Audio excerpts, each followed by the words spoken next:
Welcome back to the Tool World Podcast. I'm your host, David Jew, and I'm here with Master Jew today. Co-host. Co-host, Master Jew. He's trying to get that promotion. Yeah, or maybe it's host and co-host. Yeah, editor. Yeah, I'm getting demoted here. Editor and manager. Gotta keep him humbled here. Yeah. Anyway, no.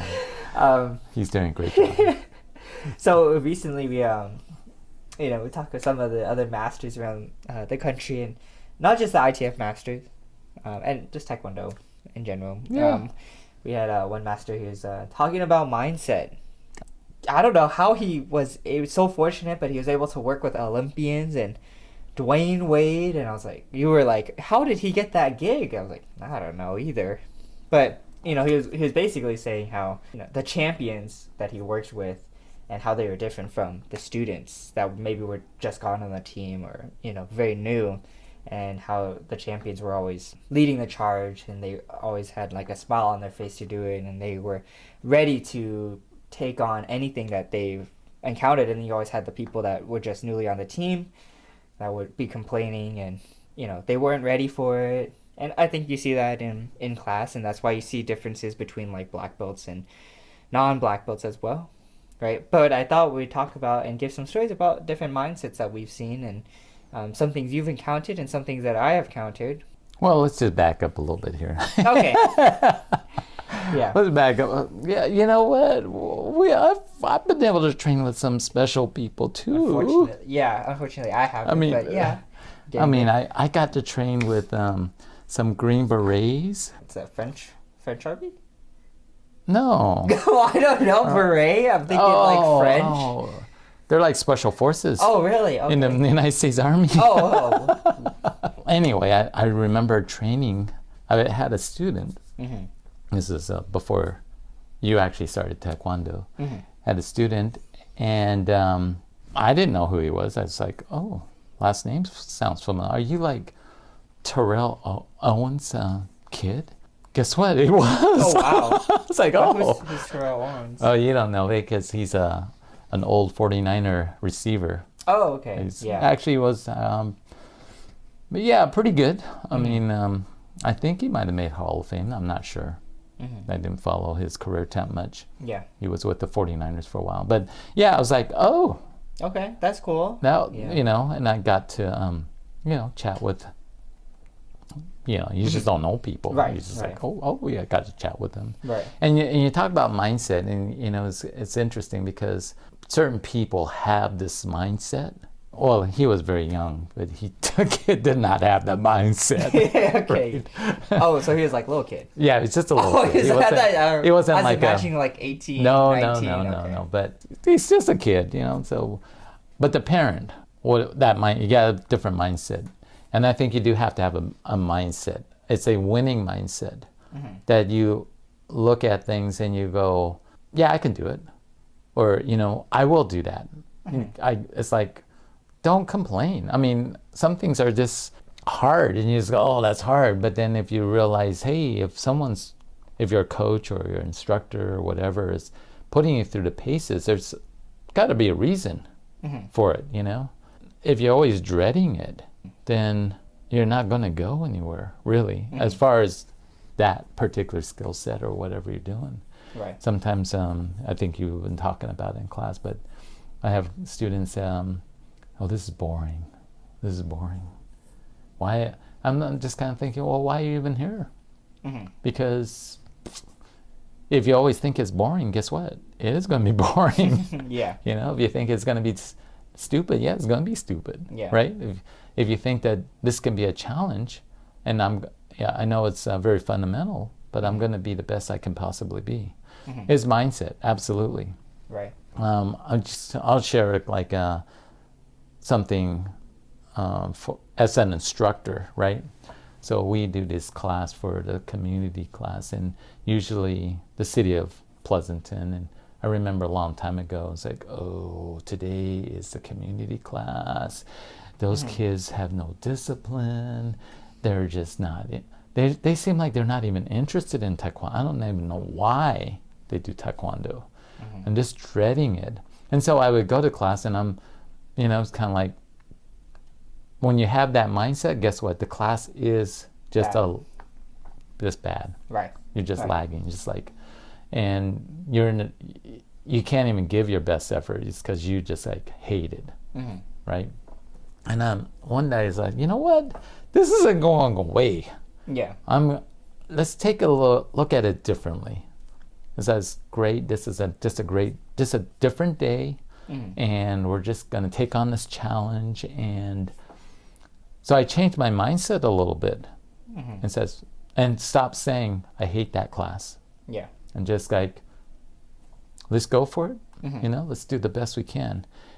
And now, when I do that class, I don't even think about it. It's just class, Mm-hmm. and I don't worry about that, right? I mean, like right now, we have a lot of new new white belts, very young, and you can just see like, oh my gosh, these kids are spinning around.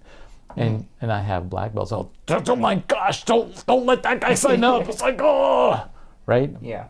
And I'm thinking, no, he's fine. He's fine. I get it. Yeah. He's running around. I get it.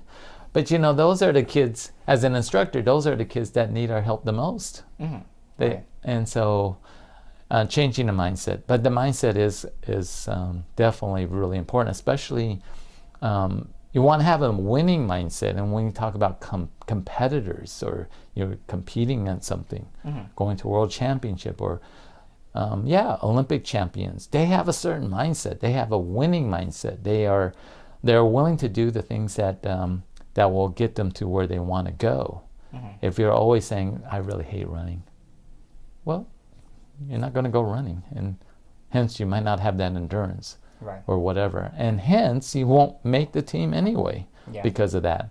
And so you look at people and you go, certain people have the mindset, and they end up always being on the team, and they always end up being like one of the best. Can we all have that? Right.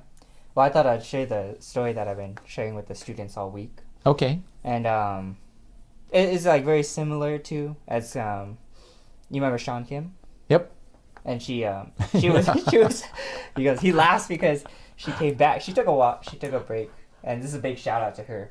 Yeah, she took a break when she was maybe red belt, Yeah, I think red stripe. maybe red stripe, Yeah. and she comes back to Taekwondo, and there was an in-house tournament that we had going on, and she did Chunji as a high Because she weight. forgot 'Cause all the other. she forgot all the other patterns. She only knew Chunji. Chunji, right? All right, do Chunji. And but she wanted to go to the World Championships.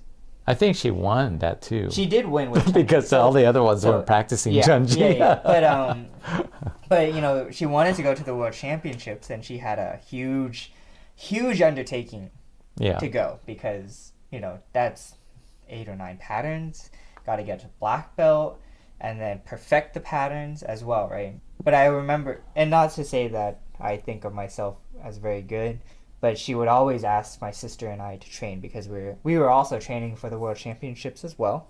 And she would always ask us to come work out with her.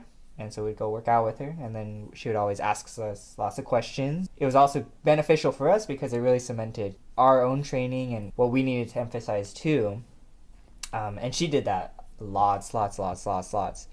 And I think when it came down to the World Championships, she ended up taking 6 or 7 medals home. She was, I'm probably going to say, Juice Taekwondo most decorated in one event. I mean, one tournament. In one tournament. She took home sparring patterns, breaking, team sparring, team patterns. Right. It was quite incredible. And so, she had a huge kind of trek ahead of her when she first started. And just the mindset that she was very open and she was, ready to learn. Just having that kind of mindset, I think, really got her there.